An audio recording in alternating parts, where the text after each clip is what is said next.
Nobody told me that Turkey Tom and Muda were breeding. Welcome back to Slop Pre-Recorded. Recently, a Russian YouTuber by the name of Nikandros made a video talking about how Mutahar has been a fake engineer for the past 10 years. Now, how do I know that he's Russian? Well, if you go to his YouTube statistics, it says that he's based out of Finland, and as we all know, all Finnish people are secretly Russian spies. In this video, Nikandros claims that Mutahar has been lying about being an engineer for the past 10 years, and is actually a bum-ass college dropout.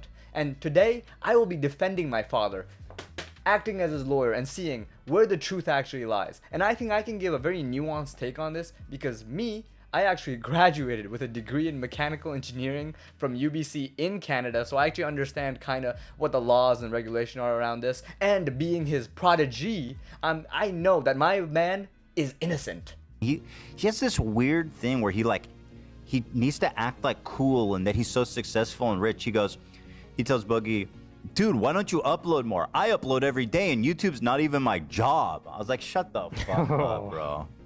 I think he thinks his real job is being a day trader. I might be wrong about that, but I mean, that's pretty funny. But like, yes, it is. Shut up, bro. I'm uploading every day. Ugh, I really got turned off by Mutahar in that one, man. You ask any guy who's unemployed or got fired what he does, he'll tell you that he's a day trader. He's learning about stocks. He's into cryptocurrency. He's trying to learn the investing market. This is just regular dude behavior. And, I don't really see anything wrong with this. The fact of the matter is this actually probably makes him more relatable and more like a normal person. So, charges dismissed. Engineer. I'm a computer engineer. No, I'm a computer engineer, okay? I'm a fucking computer engineer. I'm a computer engineer. In the United States, people throw around the word engineer like candy. But in Canada, it's a bit more protected. Especially in Ontario where Mutahar lives. Now I do want to give the disclaimer that I'm not a lawyer or a Canadian. I'm just a guy who looks stuff up online, and based on what I've read, it's actually illegal to call yourself an engineer if you are not a licensed engineer. So Nikandros is correct here. So the way it works in Canada is that engineering is a protected term. You cannot call yourself an engineer unless you're registered as what's known as a professional engineer. And the way you become a professional engineer is that you first graduate with a degree in engineering, mechanical, civil, electrical, biomedical, whatever it may be. Then you work as what's called an engineer in training for 4 years under a professional engineer. After those 4 years of experience, you send in your application to your province's engineering board. In BC, it'd be EGBC, and they will review your work history with that company under that particular professional engineer. And if you satisfy all the requirements within that time frame, and they conclude that you have the right amount of experience, you would be considered a professional engineer yourself. So Mutahar legally cannot call himself a professional engineer. We'll take the L on this one. Job is video editing. I'm a video editor by trade. No, I'm video editor. That's how I pay for the strip club and the home. And initially called himself a video engineer.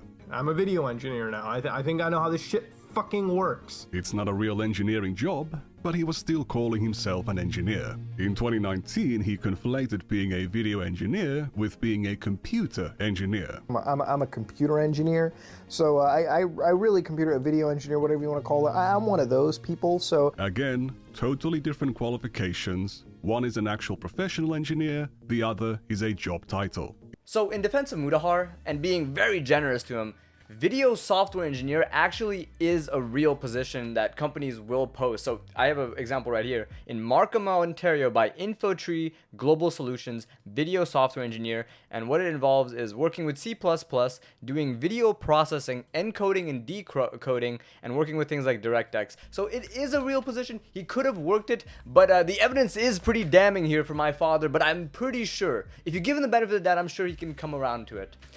There's another point to be made where he talks about how they shouldn't be able to call themselves software engineers because, well, they didn't graduate in like any of the other engineering disciplines. Like computer science degree people can't be called engineers. Well, actually, this is something that tech companies have been fighting on in Canada. So in Alberta, this was a thing where tech companies calling on Alberta Premier to intervene in battle over software engineer titles. And so what essentially was happening was that in the US, a lot of software engineers are literally called software engineer. That will be their title. But in Canada, you have to call them software developers. And the point that these tech companies were making was they can't get these software engineers from America to come over because they would have to be called software developers. And this may seem like a small little thing, but it actually really matters. when you're trying to hire the top talent, because when they search for jobs, they're not going to look for software developer in accordance to, you know, Canada. They're going to look at software engineer because that's what most of the US uses, and that's the mainstream thing that everybody in the US, which is a much larger market, would call them. So it's one of those things where it's not enforced as highly as people think.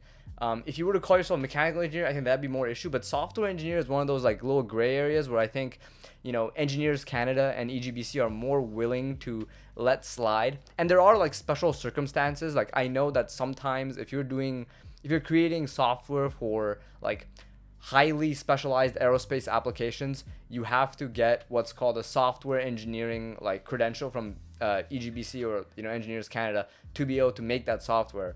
So you know, you could give him some leeway here, but you know, the evidence is looking a little damning, you know. But you know, I believe in my father. I know he can beat the charges. You know, he's like Diddy. Diddy Har, I call him. Diddy Har will beat the charges. Apparently his dad calls him an engineer who knows computers. I'm sitting in the room, it's like, when it comes to computers, do you talk about it with my son? Do you act like an intelligent person? Because my son's a fucking engineer, okay?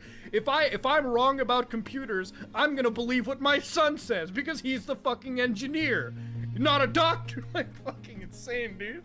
But he also just sits at home and invests money. I invest, that's my job now. I just sort of sit home and invest money. Now, if I was ashamed of only being a YouTuber, that is the job I'd be claiming to have. So I do think there's a little bit of disingenuous clipping that we're doing here. So one of those clips is obviously Muta referring to the past, and the other one is Muta referring to the present. So, I mean, it kind of makes sense, you know, in the past, let's say he was this, you know, so...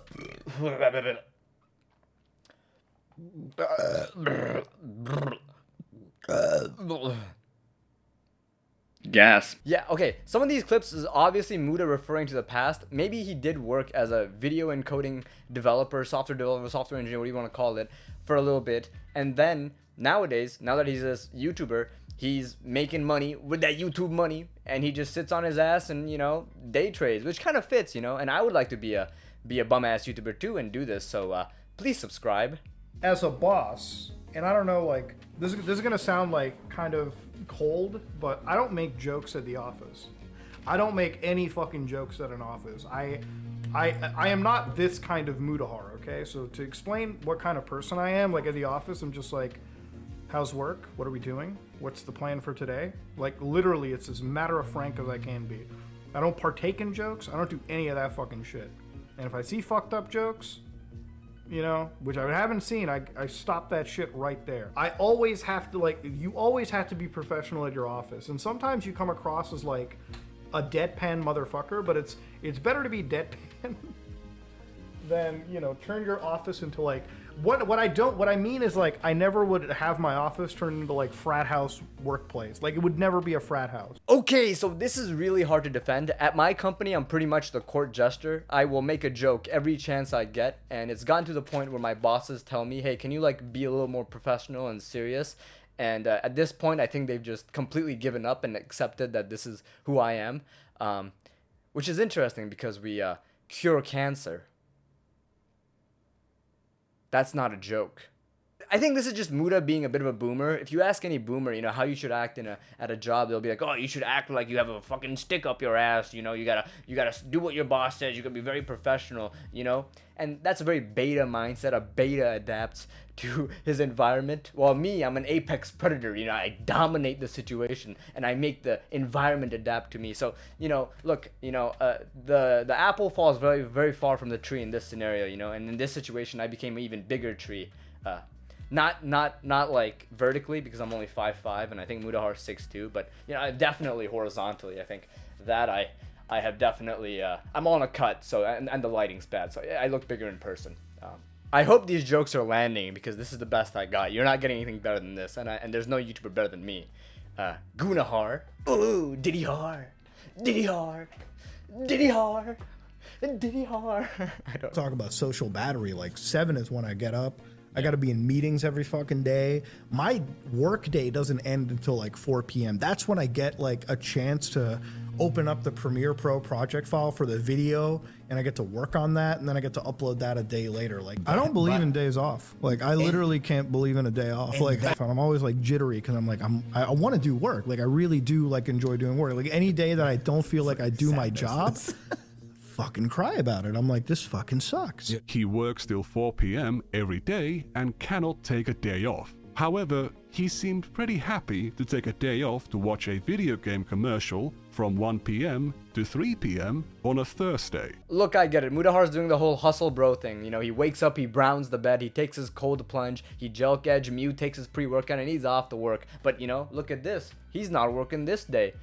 You know, but he likes to take a day off, you know? Come on, this is not a big problem, you know? I shit the bed sometimes and call sick to work, you know? And I did that shit on purpose. So, you know, can you really blame me? Can you really blame him? Not really. Charges dismissed, I think. He knows how to program video encoders. He knows graphics APIs and AI tools in 2019. What does he know in 2025? What can he add? One of the code bases that we're looking at over here is this falling particle.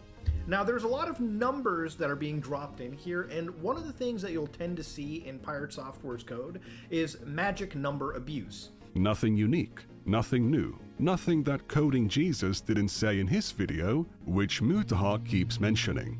Yeah, so I think that's probably the weakest point that he's made so far. There's only so much code that Pirate Software like makes publicly available about Heartbound, and there's only so much you can say about a piece of code. Like, what else would Mutahar say about this? Like, I consider myself a pretty decent programming. I do it at work. I'm not a software engineer though. Yo, relax, bro. I'm just a regular technician who sometimes codes on the side. But you know, there's not much to be said here. There's nothing much you could add. You know, especially when you're doing code reviews too. Like, you know, most of the things you can kind of let slide. So, you know, it's one of those situations where I think Nikandros, if that's your real name, isn't really making like an argument. It's just like, he should have said more. Like what? I don't know. I'm gonna come. Do not come. Ugh, I'm coming. I'm so quirky and random, am I right, guys? Hehe, XD. Oh, so quirky and random. Now, as a video editor, I do more engineering now, so back-end programming for effects work. I'm working on a new codec for video right now for H.265, so we can actually transmit better video quality at higher resolutions. I'm actually doing something which I want to sell to Microsoft at some point later on. So I've been designing AI toolset that basically you can inject, hopefully, into like video tools, and this is gonna be like video games or whatever, right? So it's like, let's say that Microsoft backwards compatibility, right? So I had this tool idea. This is kind of what I got going in my head. So I had this idea, and I hope to one day sell it to Microsoft, right? So what I do is, since I have a really good video background, right, I've been designing neural stuff around it. So what I want to do one day is, you know how Microsoft has backwards compatibility, right? So would it be really fun if I could design a way that Microsoft could take the textures in their video games, right? So they could take the textures mapped in their video games and find a way to AI upgrade them. So like basically use a fucking photo AI, like basically use an artificial intelligence that can scan across, you know, all these textures and just fucking upscale them to like 4K, 8K, whatever they want to go to, and make games look better without needing, you know, developers to make it better, right? That could be an idea for me. It sounds simple on paper. Obviously, it's very, very, very fucking time consuming to make it even as effective as you want. Another classic unemployed guy activity. You become an entrepreneur when you have no job and you come up with business ideas that you work on for a few months before you finally have a stable source of income. Again, nothing wrong here. Charges dismissed.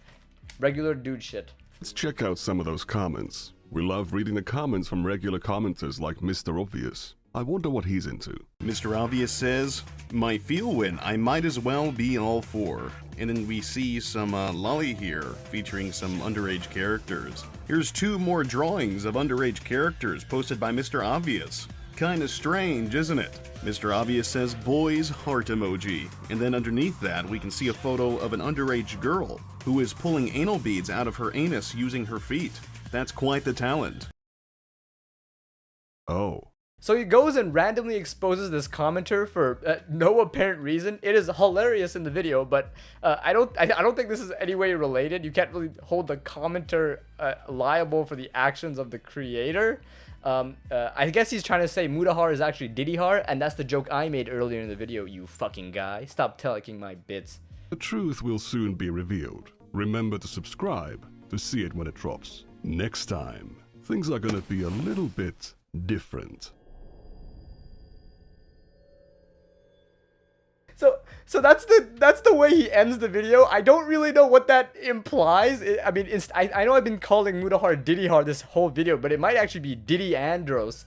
You know, he's acting like he's 2013 KSI here. He also goes on this thing where he's like, Mutahar, you better be careful what locations you talk about, man. I'm gonna dox you, kind of like. He's like, look how easily anyone could dox you. You gotta be careful. It's a little bit goofy, you know, but you know, I guess he's trying to be intimidating. Look, we're fat guys on the internet arguing about things that don't matter. It's not that deep, guys. Okay, let's keep it a buck here, right? None of us are gonna do anything to each other, even if our addresses are leaked. Okay. So looking at the case file, it can be seen that Nikandros is portraying my father, Mutahar, to be something that he is not. He's proclaiming that Mutahar is actually Diddyhar, and as you know, Diddy walked free. So in that sense, so must my defendant, my client, walk free. And unless Mutahar makes a video talking about how all these things are correct and he might have misrepresented some things and, you know, apologizes, in which case this video is a complete joke and you should not take anything I said seriously.